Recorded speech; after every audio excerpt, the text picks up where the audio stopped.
சரி. அடுத்ததா நம்ம பார்க்க போறது கூட்டு அமைப்புகள்.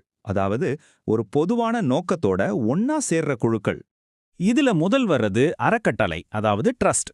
ஒரு குறிப்பிட்ட குறிக்கோளுக்காக, உதாரணத்துக்கு ஒரு ஸ்கூல் நடத்துறதுக்கு, இல்ல மத்தவங்களுக்கு தொண்டு செய்யறதுக்குன்னு சொத்துக்களை நிர்வகிக்கிற எந்த ஒரு அமைப்பும் ஒரு தனி நபராதான் கருதப்படும்.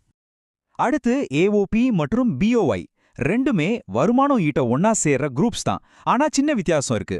ஏஓபில தனிநபர்கள், கம்பெனிங்கன்னு யார் வேணாலும் மெம்பரா இருக்கலாம். ஆனா பிஓஒய்ல தனிநபர்கள் மட்டும்தான் இருக்க முடியும். ஒரு உதாரணம் சொல்லணும்னா, சில குடும்ப உறுப்பினர்கள் சேர்ந்து ஒரு சொத்துல இருந்து வாடகை வருமானம் வாங்கினா அது பிஓஒய் கீழ வரும். நாம இப்போ இறுதி பகுதிக்கு வந்துட்டோம். சட்டப்பூர்வ அமைப்புகள். இதுல அரசாங்க அமைப்புகளும் அடங்கும். இது உங்களுக்கு ஆச்சரியமா இருக்கலாம், ஆனா உண்மைதான். நம்ம ஊர் நகராட்சி, ஊராட்சி மன்றம், மாநகராட்சின்னு இந்த உள்ளாட்சி அமைப்புகள் கூட வருமான வரி சட்டத்தின் பார்வையில ஒரு நபர்தான். கடைசியா ஒரு ரொம்பவே சுவாரஸ்யமான வகை செயல்கை சட்ட நபர். இதுக்கு மனுஷங்க மாதிரி உயிர் இல்லைன்னாலும் சட்டம் இதை ஒரு தனி நபரா அங்கீகரிக்குது.